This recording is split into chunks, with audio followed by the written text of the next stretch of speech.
आप देख रहे हैं जय गुरुदेव चैनल नदबई। इस समय में आपको थोड़ी देर में वॉशिंग के लिए चलता हूँ, जहाँ पर सप्ताह का प्रोग्राम आज अंतिम दिन का आपको दिखलाया जाएगा। जय गुरुदेव चैनल पहली बार देखने वालों से निवेदन है, चैनल को सब्सक्राइब अवश्य करें, बेल बजाएं, लाइक करें, शेयर करें। इस पर्चे में आप देख रहे हैं परम संत बाबा जय गुरुदेव जी महाराज जी का फर्म है। वक्त बहुत ख़राब आ रहा है और इसमें इनकी भविष्यवाणियाँ कुछ लिखी हुई हैं। हम रात दिन मांस मदिरा खाते हैं, इसको ना खाने के लिए परम संत बाबा जय गुरुदेव द्वारा आग्रह किया गया है। जीवों को सताना महापाप बताया गया है। जय गुरुदेव। जब चित्रलेखा को उषा ने बताया तो उषा ने राजाओं के चित्रपट बनाना प्रारंभ किया। धीरे धीरे चित्रलेखा ने जब द्वारकाधीश भगवान कृष्ण का चित्रपट बनाया तो कहा कि बहन इनसे बिल्कुल मिलता हुआ है। और पोते का जब चित्रपट बनाया तो बिल्कुल कह दिया कि यही मेरा पति है। आज चित्रलेखा प्रसूता ग्रह से भगवान नारायण के पोते अनिरुद्ध का हरण करती है और बाणासुर के महल में ला करके रख लिया।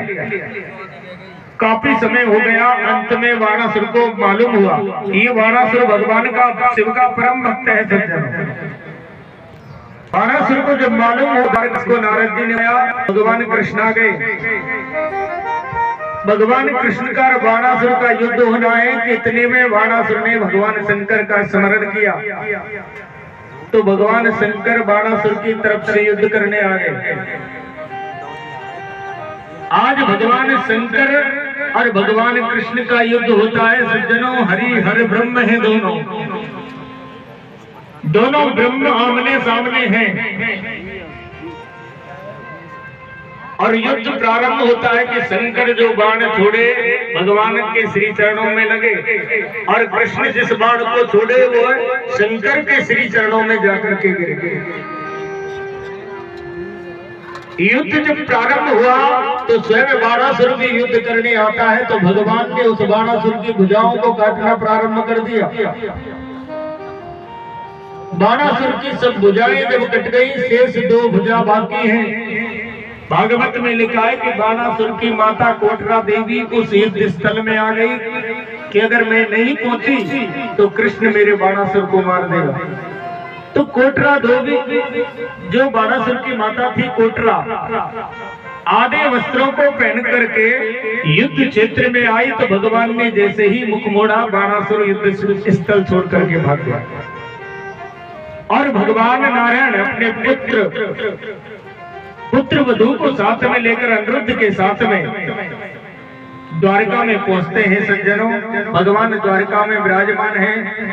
सुखदेव जी महाराज राजा परीक्षित से कहते हैं कि परीक्षित, भगवान नारायण पांडवों के यहाँ एक बार हस्तिनापुर गए कि पांडवों ने राजस्व यज्ञ का आयोजन किया। सज्जनों, तो भगवान कृष्ण से जब पांडवों ने पूछा तो कृष्ण ने कहा कि देखो, राजस्व यज्ञ तब होता है तब सब राजाओं को विजय किया जाए। पांडवों ने कहा महाराज हमने सब राजाओं को विजय कर लिया। बोले अभी राजा जरासंध बाकी है। तो भगवान कृष्ण अर्जुन और भीम को साथ में लेकर के जरासंध के यहाँ जाते हैं। सज्जनों, ब्राह्मण का वेश धारण करके। अब देखो, ब्राह्मण का वेश धारण करके क्यों गए? भाई युद्ध ही करना था तो भगवान जाकर के डायरेक्ट भी युद्ध मांग सकते थे, लेकिन भगवान ब्राह्मण बनकर इसलिए गए कि जब 17 बार चढ़ाई जरासंध मथुरा पर करता है, 17 बार हार गया। 18वीं बार जब कालियवन के साथ में जरासंध मथुरा पर चढ़ाई करता है तो 100 ब्राह्मणों को यज्ञ पर बिठा दिया और उन ब्राह्मणों से कहा कि किसी भी हालत में किसी भी कीमत में मैं कृष्ण से जीतना चाहिए, अगर नहीं जीता तो तुम्हें आते ही फांसी होगी। अब पंडित जी महाराज मंत्र तंत्रों को तो भूल गए और द्वारकाधीश से लगन लग गई कि महाराज एक बार हार जाइए नहीं तो हमारे बच्चे भूखे मर जाएंगे। ये दुष्ट आकर के हमारे प्राणों का निश्चित हरण करेगा। तो उन भक्तों की रक्षा के लिए भगवान ने रण छोड़ा। उन ब्राह्मणों की रक्षा रण को छोड़ करके भाग गए। आकर के जरासंध ने उन ब्राह्मणों को इतना धन दिया कि उसी दिन ब्राह्मणों का दीवाना हो गया कि मैं 17 बार हारा और ब्राह्मणों के यज्ञ के कारण मुझे विजय प्राप्त मथुरा पर मिली। तो ब्राह्मणों के प्रति उसी दिन से विशेष श्रद्धा जरासंध रखता है। जाकर के भगवान नारायण, अर्जुन साथ में है, भीम साथ में है, तीनों ब्राह्मणों के वेश में है। जाकर के राजा से समाचार पहुंचवाया कि 3 ब्राह्मण मिलने आए। राजा आया, पूछा महाराज क्या बात है? बोले हम कुछ मांगना चाहते हैं। जरासंध बोला महाराज ब्राह्मणों के लिए तो मैं सर्वस्व न्यौछावर करने को तैयार हूँ, आप कहो तो। भगवान बोले ऐसे नहीं, पहले आपको वचन देना पड़ेगा। जरासंध ने सज्जनों 3 वचन दिए कि ब्राह्मण देवताओं तुम जो मांगोगे सो मैं दूंगा दूंगा दूंगा। अब जैसे ही संकल्प छोड़ा तो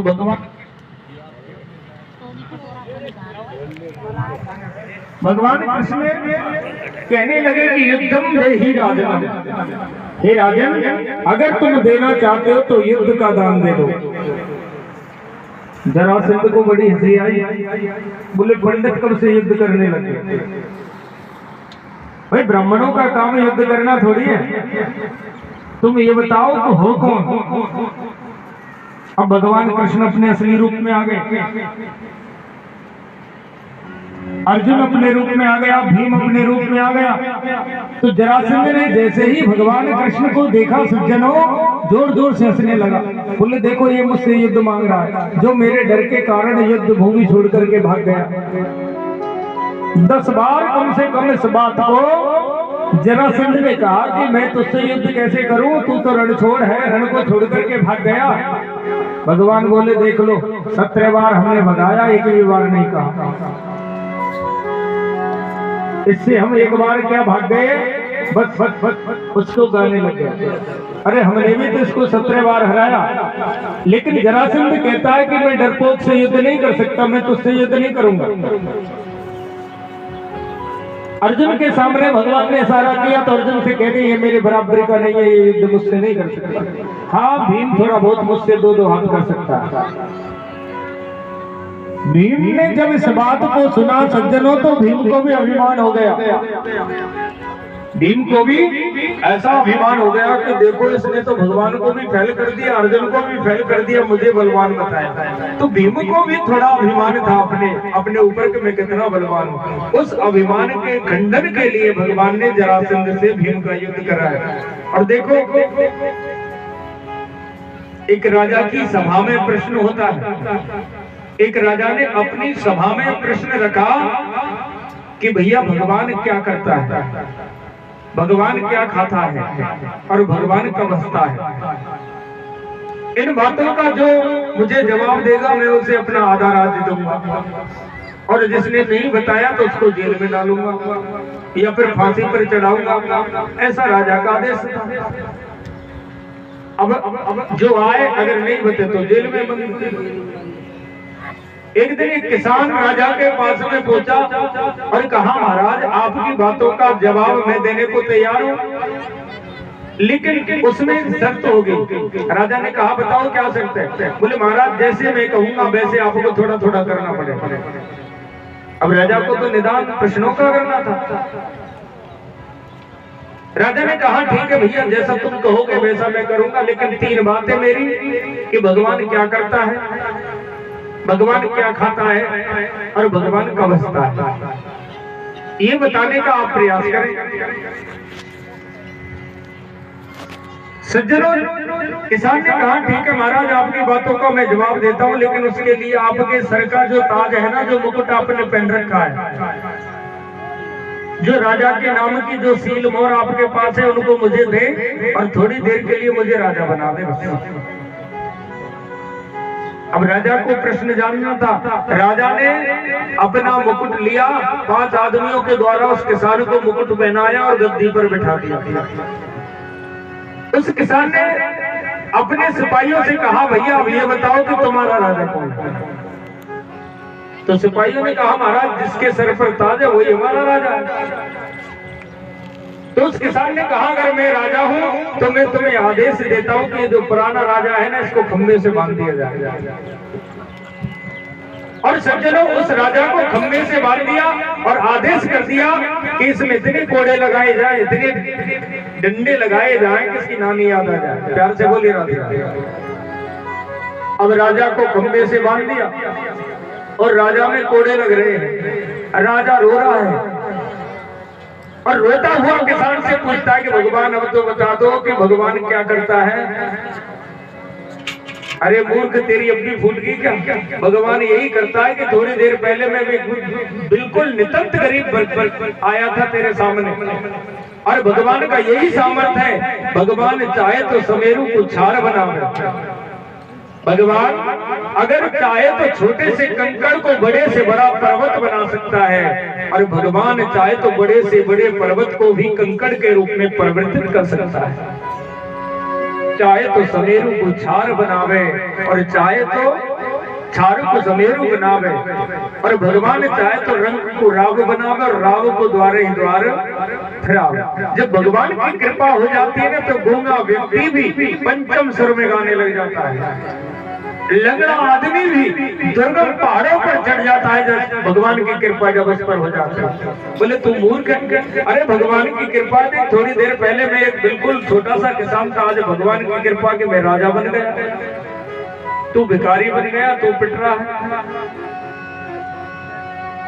कि भगवान खाता क्या है? बोले भगवान यही तो खाता है कि तेरे अंदर अभिमान था कि अगर मैंने तेरी बातों का जवाब नहीं दिया तो तू मुझे जेल में डाल देता। तेरे अभिमान को भगवान ने हरण किया, तेरे अभिमान को हरण करके मुझे गद्दी पर बिठाया। बोले भगवान हंसता कब है? बोले भगवान को हंसी भी अभी आती है कि थोड़ी देर पहले क्या था और थोड़ी देर बाद क्या बन गया। प्यार से बोली राधे राधे। तो भगवान आदमी के अभिमान को सबसे पहले हरण करता है कि जिस व्यक्ति के जीवन में अभिमान आ गया समझ लेना वो व्यक्ति धीरे धीरे खत्म हो जाएगा। प्यार से बोली राधे राधे। तो जीवन में कभी ये अभिमान ना करें कि मेरे 4 बेटे नौकर हो गए, ऐसा अभिमान मत करो। ये भगवान की कृपा है, संतों का आशीर्वाद है, भक्तों का आशीर्वाद है जिसकी कृपा से मेरे 4 पुत्र नौकर हो गए। मेरे यहाँ इतना धन प्राप्त हुआ, ये सब संतों की कृपा है, तुम्हारी भक्ति का प्रताप है, तुम्हारे कर्मों का प्रताप है। ऐसे अभिमान नहीं करे कि ये सब मेरा है। कोई शास्त्र नहीं कहता भैया स्त्री का भरण पोषण करना इंसान का धर्म होता है, बच्चों का भरण पोषण करना इंसान का धर्म होता है, गृहस्थी के नियमों का पालन करना इंसान का धर्म होता है, 20 नाखूनों से कमाना इंसान का धर्म होता है। लेकिन परम धर्म क्या है? राम नाम संकीर्तन, भगवान को अपना मानना, ये परम धर्म है। अगर कोई व्यक्ति कहे कि स्त्री मेरी है, बच्चा मेरा है, परिवार मेरा है, घर मेरा है, मकान मेरा है, तो ये हमारी थोड़ी गलत बात है। आप सोचें कि स्त्री अगर आपकी है तो समय आने पर स्त्री छोड़कर चली जाती है, समय आने पर पुत्र छोड़ करके चला जाता है। अगर स्त्री तुम्हारी है तो कोई रोक करके दिखाए। कोई कहे महाराज ये शरीर मेरा है, तो शरीर समय आने पर शरीर से आंखें काम करना बंद कर देती है, आंखों से दिखना बंद हो जाता है। कोई कहे आंख अगर तेरी है तो भैया रोक करके दिखा। कोई कहे हाथ मेरा है तो समय आने पर हाथ काम करना बंद कर देता है, तो रोक करके दिखा। समय आने पर ये पूरा शरीर ही छोड़कर चला जाता है। अगर शरीर तुम्हारा है तो रोक करके दिखाएं। पत्नी को कमाना धर्म है, परिवार का भरण पोषण करना धर्म है, लेकिन इनको अपना मानना अधर्म है।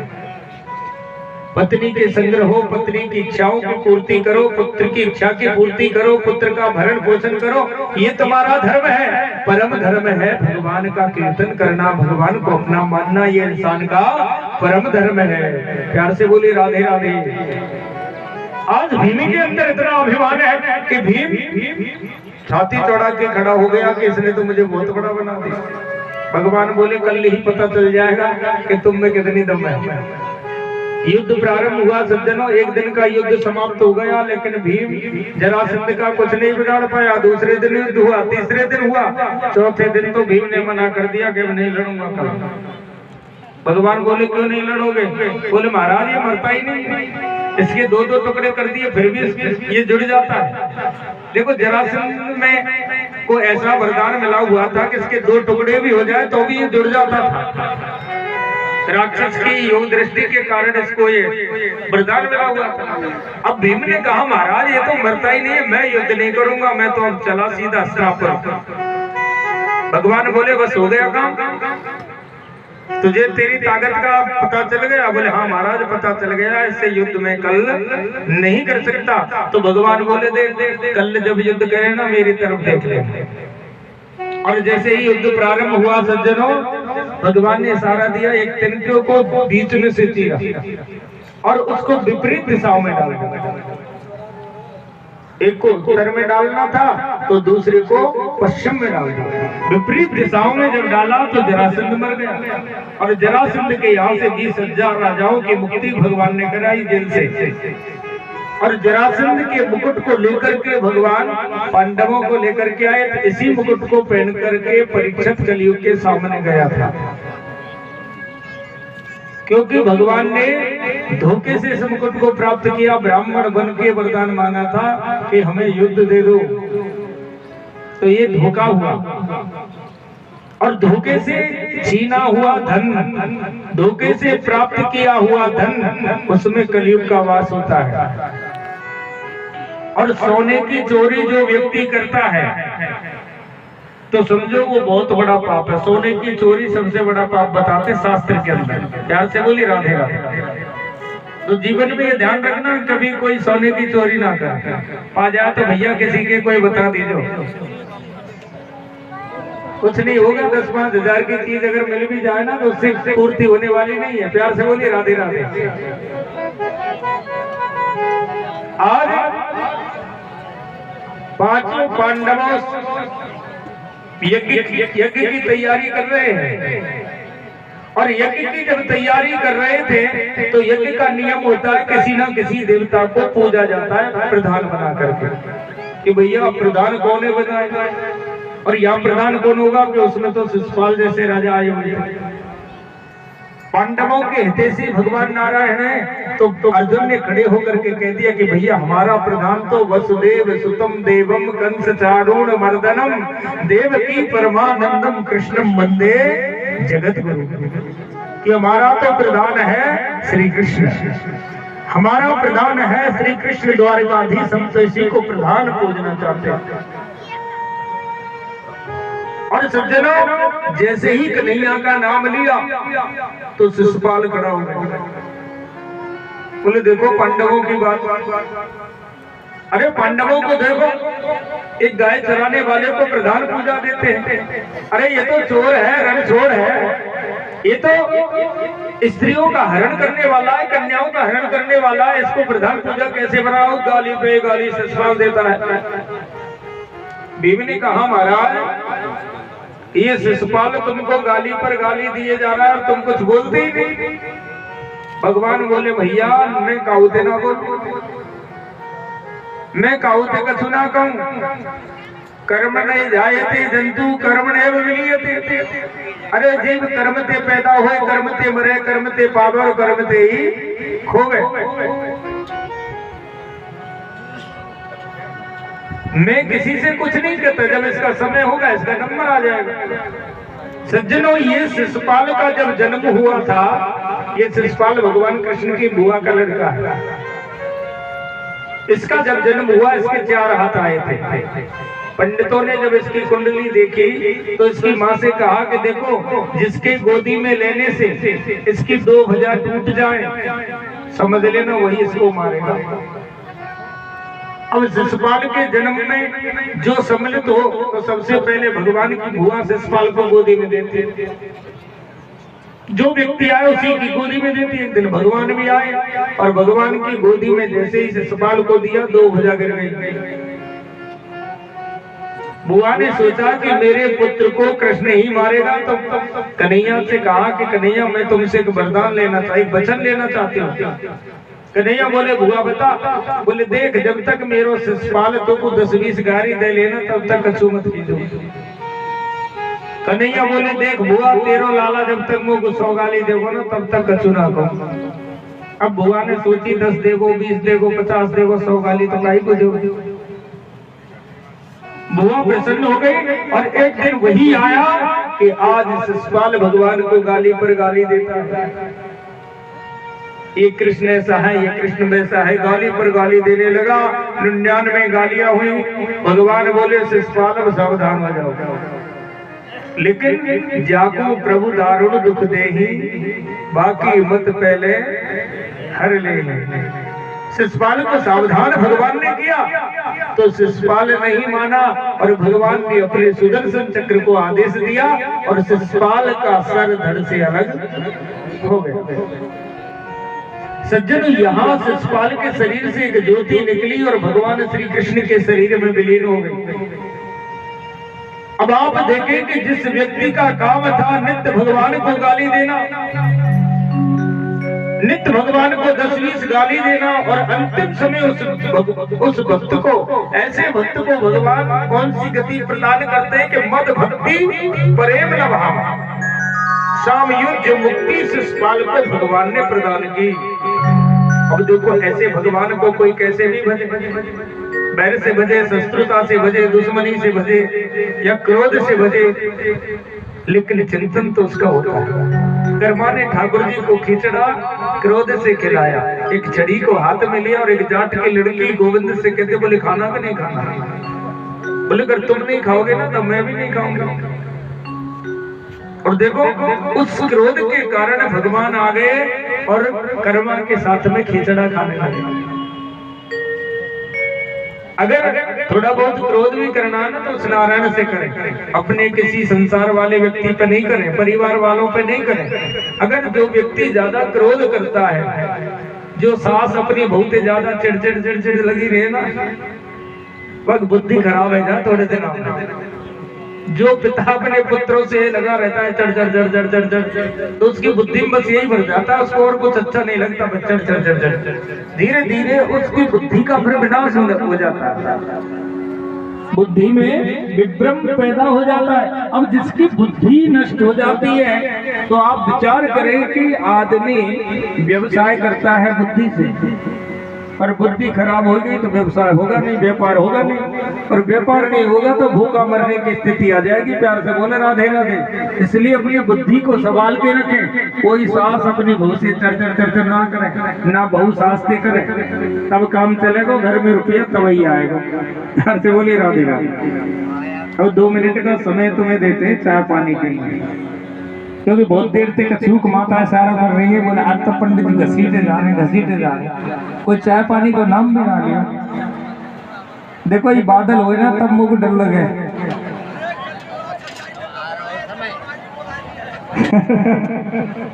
ये बादल होता है ना, मुझे डर लगता है कि ठाकुर जी आजाद की कथा शांति से हो जाए। प्यार से बोली राधे राधे। अभी कीर्तन कर ले, और कीर्तन में जब तक आपकी चाय पानी की व्यवस्था करवाऊं ठाकुर जी से, देखी जाएगी जो होगा वही जो राम रच राखा। हम कुछ करने वाले नहीं है, जो होगा उसको हम रोक नहीं सकते, ना आप रोक सकते, और जो नहीं होगा वो कभी नहीं होगा। बोलिए भक्तर भगवान की। मेरो राधा रमण गिरधारी, गिरधारी श्याम बनवारी, मेरो राधा रमण गिरधारी।